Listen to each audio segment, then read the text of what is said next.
Olá pessoal, tudo bem com vocês? Bem-vindos a mais um vídeo. Para a maioria das pessoas normais, bebê significa vida social, companheirismo, imaginação fértil. Significa ter um alegre relacionamento com os amigos e uma sensação de vida boa.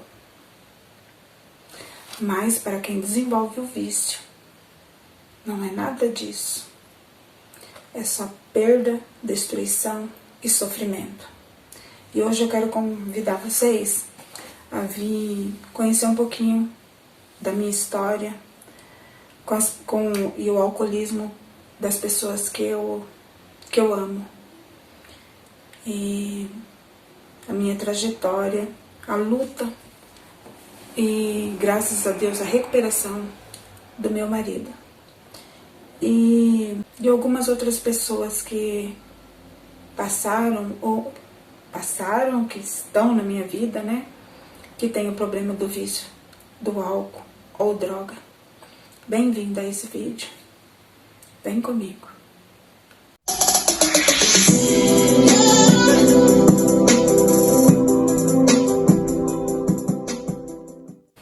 Então, pessoal, desde muito novinha, eu tenho convivido, né, com pessoas que têm problema de vício. Começou já na minha infância, né? Como eu já disse em outro vídeo, eu nasci no Paraná, em Astorga. Minha mãe tinha 4 filhos, né? Eu sou a terceira filha. Depois de mim tem meu irmão. E a minha mãe contava, né, que a minha mãe já faleceu, que meu pai tinha o problema do vício do álcool. Aquela velha história, uma excelente pessoa sem beber, mas quando bebia, mudava completamente, ficava bravo, eu não sei se violento, né? Mas acredito que sim, porque ela contava alguns episódios assim, bem tristes pra gente, de ter que correr dele se trancar em casa, fechar a porta. Umas coisas assim que eu não lembro muito bem porque eu era muito pequena. Eu não lembro não, na verdade eu não lembro nada. Isso eu ouvi muito ela falar, né? E meu pai era aquele alcoólatra assim, ó, de temporada.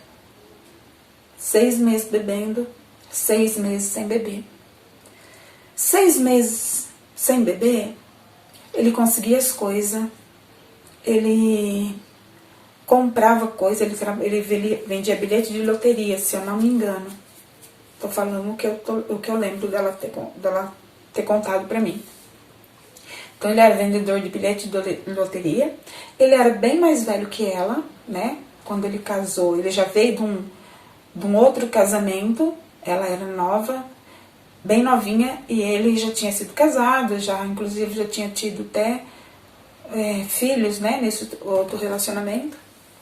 Não sei se é por conta da bebida e não deu certo. Só sei que ele se amigou com a minha mãe lá e teve 4 filhos, né? E eu sou uma delas. Então era assim, ele bebia 6 meses e 6 meses ele parava. Quando ele estava são, ele colocava as coisas tudo em ordem, pelo que ela fala. Quando ele bebia, ele vendia o que tinha. E para resumir a história, numa dessa vendia o que tinha, ele sofreu um derrame e veio a falecer. Eu não me lembro, pelo que me contam, eu devia ter uns 2 anos de idade na época, por aí. E aí começou o sofrimento da minha mãe. Viúva, longe da família dela, a família dela ficou em Alagoas, ela veio de Alagoas, ela veio para o Paraná e depois não teve mais contato com a família. E aí ficou viúva, com 4 filhos pequenos, sem parente, aí nesse mundão. Primeira pessoa que o álcool tirou. Porque eu acredito, do fundo do meu coração, que se ele não tivesse tido problema com álcool,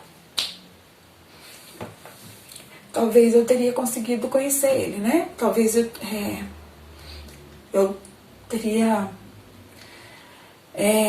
curtido um pouco a companhia dele, mas enfim, foi aí.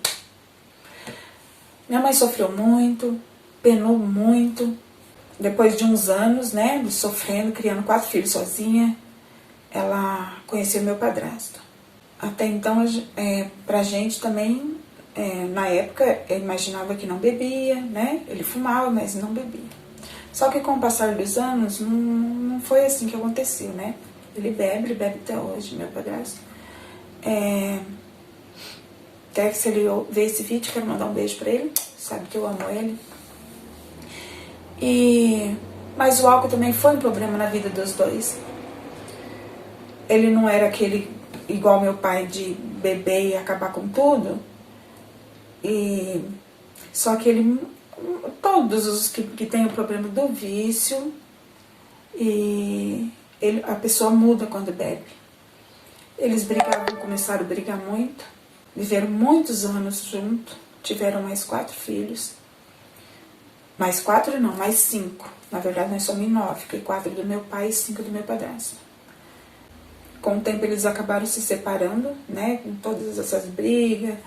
Ele ficava bem diferente, para não falar outra coisa, né? Quando ele bebia. E eu lembro de uns episódios assim, que ele não era muito de estar em bar, mas ele levava bebida para casa. Então, às vezes, eu lembro de domingos, no dia de domingos, ele sentado no sofá com 1 litro de 51, assim, e bebia o dia inteiro, e falava, e brigava, e ficava ali o dia inteirinho bebendo. Minha mãe sofreu bastante também com isso,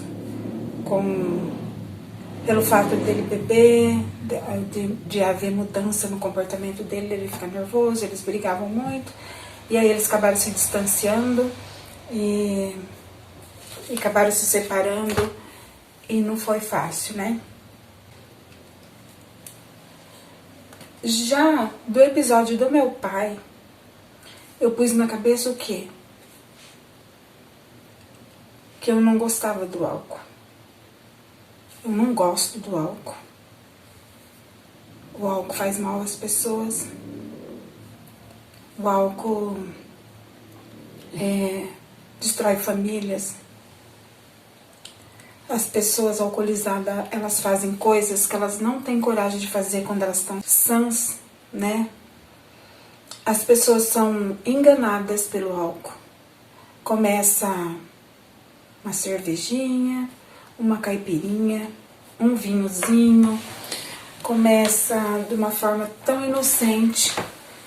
E o álcool é traiçoeiro. E de repente a pessoa se vê...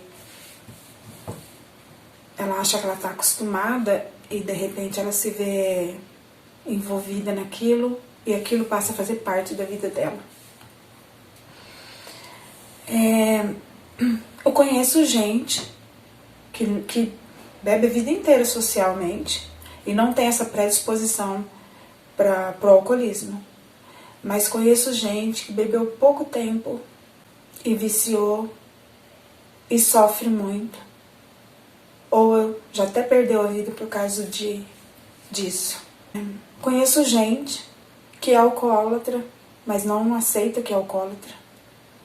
Não admite, acha que alcoólatra é só essas pessoas que ficam jogadas na rua, ou na calçada. Isso aí já é o final da caminhada. O alcoolismo, se a pessoa perceber que ela está desenvolvendo, que está fora do controle, que aquilo faz parte da vida dela já, que ela não consegue se ver sem o álcool ou sem a droga, tem que pedir ajuda, tem que procurar ajuda. Isso não é brincadeira, isso é muito sério. Já perdemos pessoas na família com alcoolismo, com droga. Tem pessoas na família que a gente ama com vício. Entendeu? Bom, voltando lá, né, na minha vida, naquela época lá, a minha mãe se separou, isso depois de eu casada já. Mas voltando um pouquinho, né, falando de mim, da minha convivência com o álcool. Aí pensava, não quero isso pra minha vida. Não quero isso, viver à mercê do alcoolismo, porque quem bebe, ele perde o controle da vida.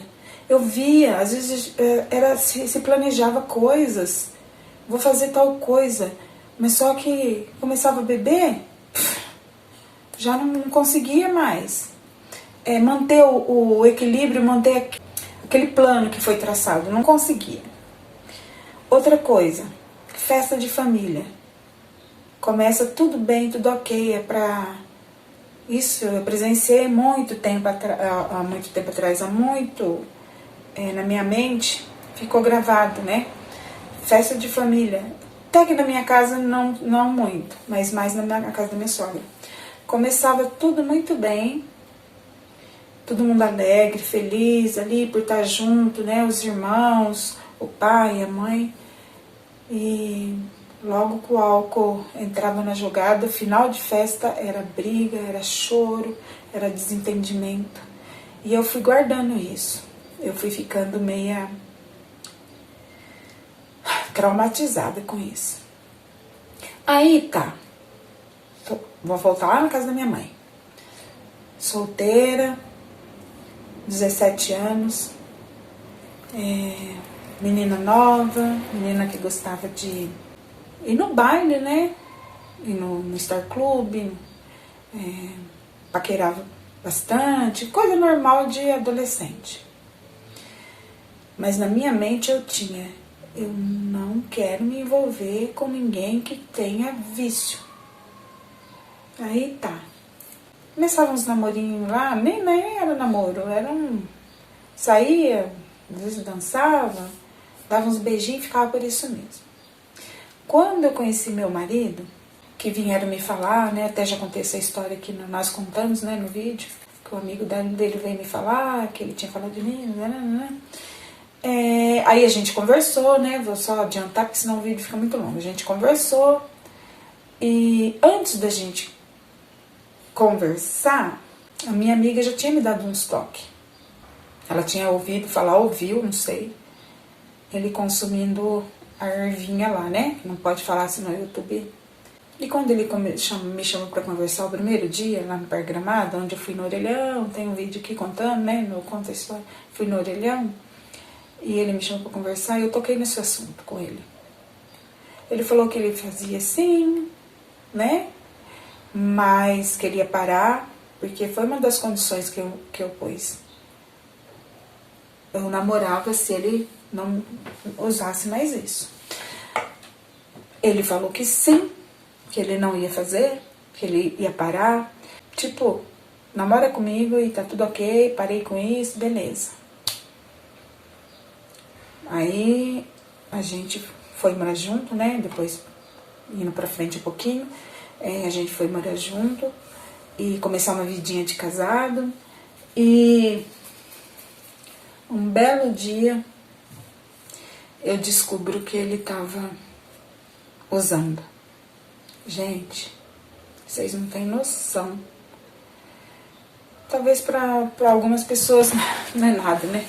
Mas vocês não têm noção do que foi pra mim aquilo. Foi o fim do mundo. Eu lembro que eu saí correndo. A casa da minha cunhada era meio numa rua assim que era meio abaixada, e eu saí correndo, assim, desesperada, porque minha mãe tinha ido embora, eu tinha colocado minhas esperanças todinha nele. Sabe quando você pega a sua vida e coloca na mão da pessoa, assim, tipo, daqui pra frente é só nós dois. Quando ele me falou isso, veio a história do meu pai, do meu padrasto, aquelas coisas todas, eu fiquei desesperada. Mas mal eu sabia que ali só estava começando, aquilo ali não era nada. Aí com o tempo, com a convivência, eu descobri, fui na convivência no dia a dia, eu percebi que não era só a ervinha, tinha outras drogas, e o álcool era companheiro dele. E aí começou a minha saga. E aí começou meu sofrimento. Eu chorava. Eu pedia tanto para Deus. Eu não aceitava aquele tipo de vida. E na época, nossa, mais de 30 anos atrás, na época era normal homem tá no bar, homem tá bebendo. Mas pra mim não era, eu não queria aquilo pra mim, nem pra ele. Eu amava ele, eu via o marido que eu tenho hoje, através daquele bêbado, porque ele ficava bêbado, eu via que tinha uma pessoa especial ali, que tinha muito potencial jogado fora, na beira de um bar, no balcão de um bar. Ele sempre foi trabalhador. Mas o que acontecia? Ele ia trabalhar, quando ele voltava, não voltava para casa. Não tinha aquela coisa normal, sabe? Normal. Marido vai trabalhar, marido vem, né? Maridinho chega em casa, aí a gente faz a janta, aí todo mundo janta, aí todo mundo ou vai assistir alguma coisa, ou como ele faz hoje, às vezes ele vai ler alguma coisa. Não. Era esperar e ele descia do ônibus da firma e já ia direto pro bar. E, gente, eu passava muito tempo sozinha. Hoje em dia, ele nem gosta muito que a gente toca nesse assunto, porque é uma coisa que machuca ele. Mas na minha gravidez, ele não participou muito. Ele não tinha condição de participar. Ele vivia em outro mundo. Quem é viciado vive em outro mundo. O negócio dele era trabalhar e estar junto com os amigos bebendo ou usando, né? E aí a gente brigava muito, porque eu ia falar, tentar chamar, trazer para a realidade. Porque o que eu queria? Eu queria uma vida normal de casada. Eu queria o marido que chegasse em casa para jantar. Eu queria ir numa festa, não precisar ficar implorando para vir embora, porque enquanto a bebida não acabava, eu não vim embora. Eu queria não estar em casa e ouvir barulho da sirene da polícia e o coração disparar achando que aconteceu alguma coisa. Eu queria vida normal. E eu não tinha essa vida normal. Eu me sentia tão sozinha. E quantas vezes eu fui em porta de bar buscar, quantas vezes a gente brigou, quantas vezes a gente se pegou brigando, porque eu tenho o gênio muito forte, eu ia pra cima. Eu dou graças ao meu bom Deus que o Everton não lembra nada disso. O Everton era muito pequenininho e ele não lembra nada disso. Então, ele conheceu o pai são, pai sóbrio. E isso é um motivo de orgulho para mim e de agradecer a Deus. Mas enfim, e ali naquele tormento, eu grávida, ele não participou, ele não lembra. Pra vocês terem uma noção, o Valdir não lembra de mim grávida. Ele não lembra da minha barriga. Ele não lembra, simplesmente não lembra. Mas enfim, vivemos nesse... Eu tô resumindo para não ficar muito longo. Vivemos nessa tortura 3 anos. 3 anos eu lutando, chorando. Às vezes eu sentava assim na porta de casa. Eu só chorava porque eu não via... Era tudo que eu não queria. Vocês entendem? Era tudo que eu não queria pra minha vida. Era aquilo ali, ver uma pessoa que eu amo. Porque, gente, as pessoas que criam vício são gente boa todo tanto. Só que o alcoolismo, ele mexe, o alcoolismo e a droga, ele mexe com o caráter da pessoa. A pessoa passa a mentir, passa a manipular, passa a valorizar outras coisas, não família, que família? A pessoa fica nervoso ou nervosa, né? A pessoa não valoriza o que tem que valorizar. A pessoa vive em torno daquilo ali. Aquilo é a vida dela. Ela sai do trabalho, a mente já está no álcool. Precisa beber. Ou na droga, né? Precisa beber. Recebe dinheiro, primeiro pensamento, a droga ou o álcool. Ou às vezes tem gente que é os dois. E aí, alguém pode pensar, Foi 3 anos, só 3 anos. Tem gente que vive muito tempo, né, gente? Mas foi 3 anos. Tenso. 3 anos que aconteceu muita coisa. E aí, o Valdir tem um irmão, né? O Jair, eles sempre foram muito apegados. Eles trabalhavam na mesma firma. O Jair também com problema do alcoolismo. Talvez o Jair não mexia com, não usava droga, mas o Jair era um alcoólatra muito violento. Era complicado.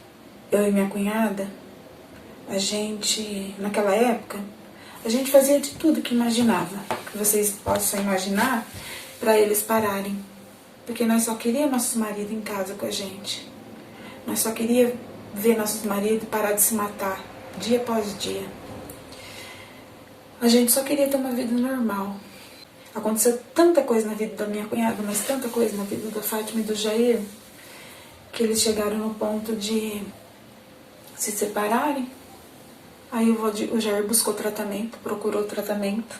Na época o Jair se internou, né? A firma, a Caterpillar, o Valdir e o Jair trabalhavam na Caterpillar, então a Caterpillar propôs o tratamento para o Jair, que já estava prejudicando o trabalho, e o Jair aceitou e foi para o tratamento.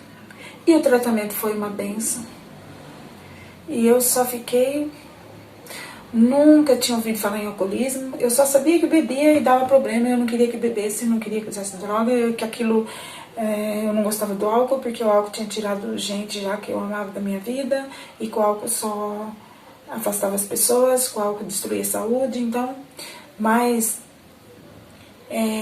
eu não sabia, nunca tinha ouvido falar em tratamento, internação, de alcoolismo, de predisposição, de codependência. Isso de grupos de ajuda, 30 anos atrás, era uma coisa muito... Era longe da minha realidade. Mas aí meu cunhado se internou, fez o tratamento, veio embora para casa. Uma bênção. Um homem que era violento, um homem que não saía da porta de bar. O homem... Ele foi mudando dia por dia.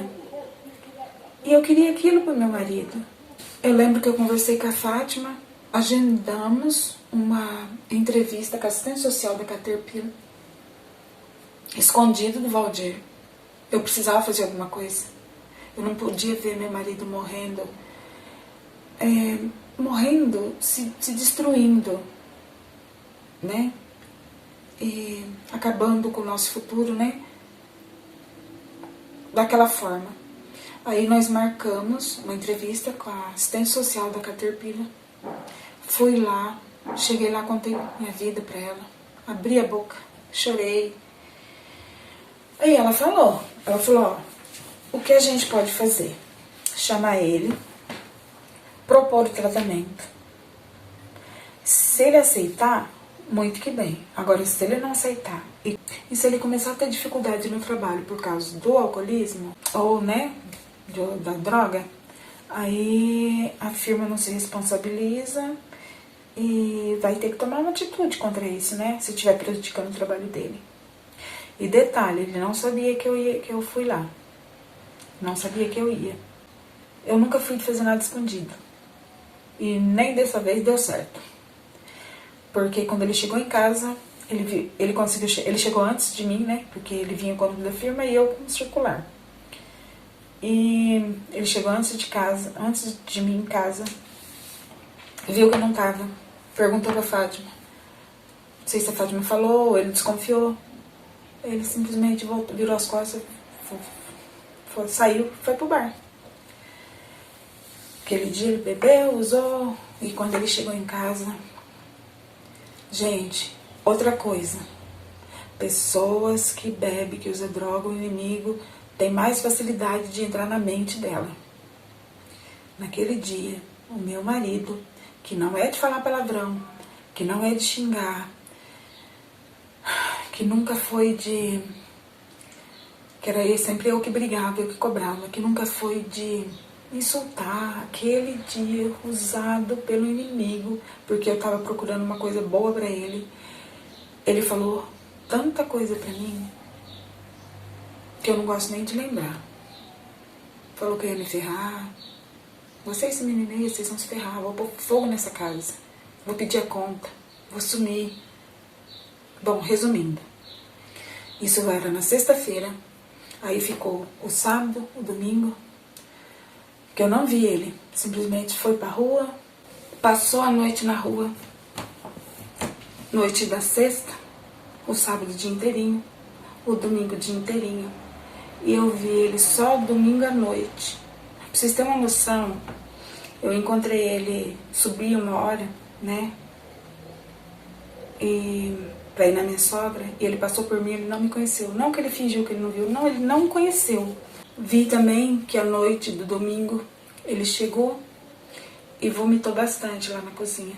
Eu fiquei quieta, não falei nada. Uma das coisas que eu lembrei agora, a assistente social da Caterpillar falou pra mim assim, o seguinte: você vai chegar na sua casa, se ele te falar alguma coisa, se você nunca conseguiu hoje, você vai conseguir. Você cala a tua boca.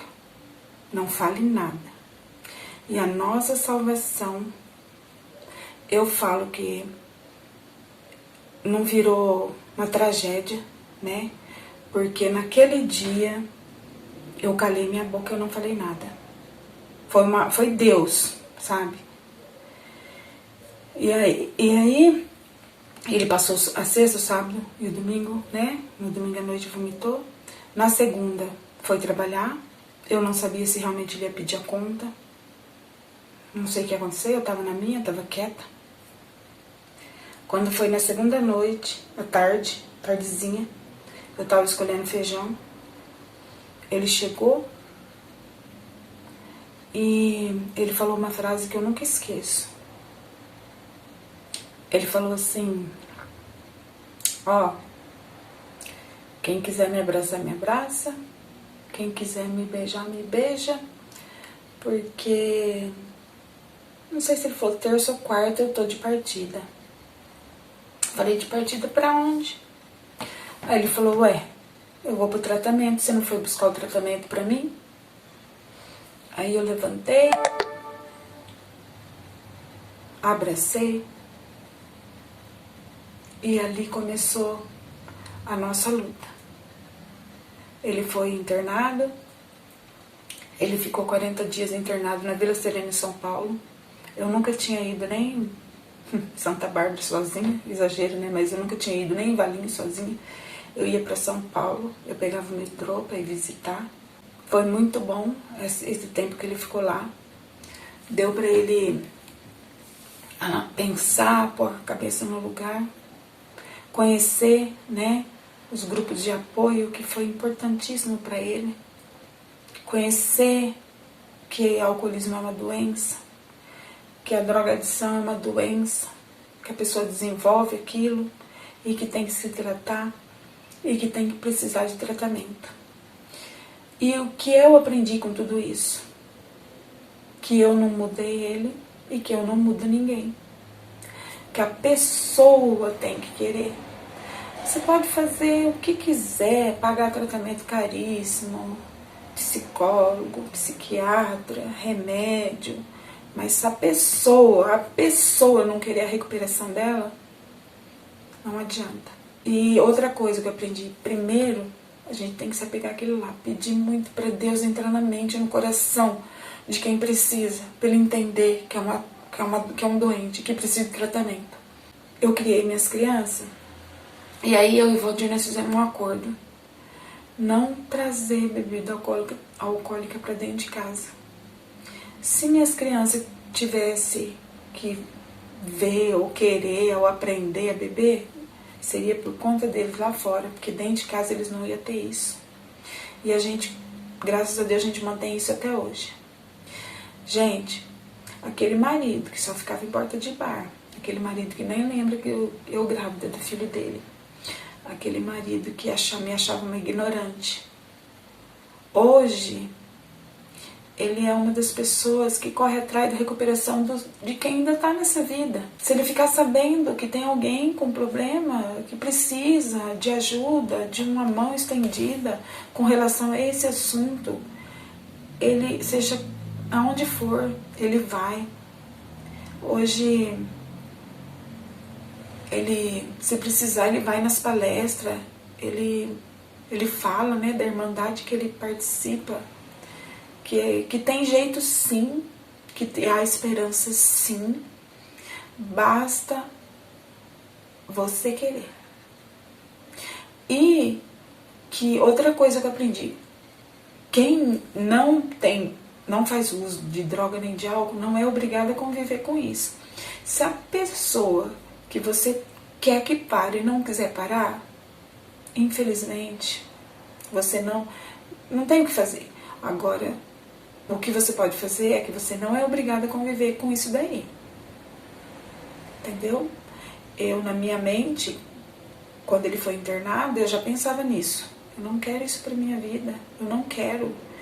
Tanto que eu fui pedir o tratamento por causa disso mesmo. Ou era isso, eu pensei assim, é a última coisa que eu vou fazer, porque eu não quero isso, eu não quero que meu filho cresça vendo isso. Enfim, ainda bem que eu fui atrás do tratamento. Ainda bem que ele aceitou. Graças ao meu bom Deus que ele aceitou. E hoje ele é uma bênção. Eu conheço tanta gente que se livrou do alcoolismo, da droga e que vive uma vida plena hoje, uma vida sã, uma vida sóbria. E tem ainda gente na nossa família que ainda não teve esse despertar. E eu sei que não é eu que vou conseguir fazer a pessoa ter despertar, né? É a própria pessoa, primeiramente Deus e depois a própria pessoa. Mas enfim, agora vocês me conhecem um pouquinho mais, sabe o porquê. E isso, gente, sem contar que meu marido teve um irmão que morreu com 29 anos por causa do alcoolismo. Só bebeu, ele não namorou, ele não casou, ele não trabalhou, ele só bebeu até morrer. Que meu marido tem um outro irmão também, que morreu não faz muito tempo, faz uns anos, poucos anos atrás, por causa do alcoolismo. Gente boa, todo tanto. Gente que amava a família, mas perdeu a família por causa do alcoolismo. Gente que amava os filhos, mas que não conseguiu, por causa do amor dos filhos, parar. Gente que sabia que estava doente, mas que continuou a beber até morrer. E tem muitos casos, e tem casos na nossa família também, de gente que conseguiu se recuperar. Cunhados meus que bebeu, que causava conflitos na família, que não bebe mais e que é uma bênção. E é isso, pessoal. Se algum de vocês tem um ente querido com problema do alcoolismo, o que a gente pode fazer é procurar ajuda e oferecer essa ajuda, né? Você oferece ajuda. E aí cabe a pessoa querer ou não. É uma escolha. A vida é feita de escolha, né? E para você que tem problema com álcool, hoje em dia tá mais fácil, né? Eu desejo do fundo do meu coração que, se você se encaixar em alguma coisinha que eu falei, procure ajuda.